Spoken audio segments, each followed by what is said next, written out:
لوط علیہ السلام نے فرمایا بے شک میں تمہارے اس عمل سے نفرت کرنے والا ہوں، یعنی کہ عمل سے، کام سے، برائی سے آپ نے نفرت کرنی ہے، انسان سے نفرت نہیں کرنی. یعنی کہ برا انسان کو نہیں سمجھنا چاہیے، اس عمل کو سمجھنا چاہیے جو وہ انسان کر رہا ہے.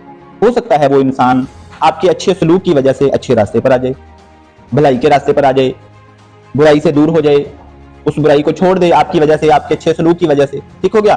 تو نفرت برائی سے کرنی چاہیے، برے عمل سے کرنی چاہیے، نہ کہ انسان سے. ہم سیدھی تنقید کرتے ہیں آپ برے ہو، تو برا، تو غلط. نہیں، انسان غلط نہیں ہوتا، انسان کا وہ عمل غلط ہوتا ہے. ٹھیک ہے؟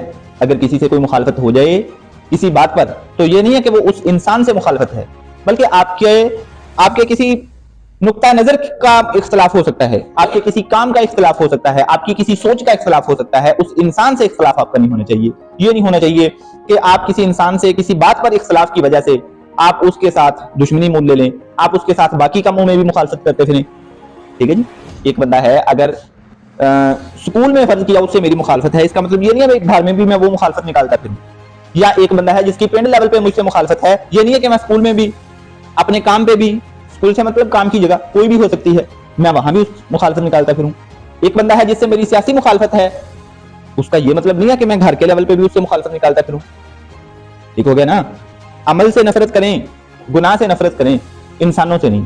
انسانوں سے ہمیں محبت سے ہی پیش آنا چاہیے، انسانوں سے ہمیں اخلاق سے ہی پیش آنا چاہیے. یہ تمام انبیاء کا سبق ہے.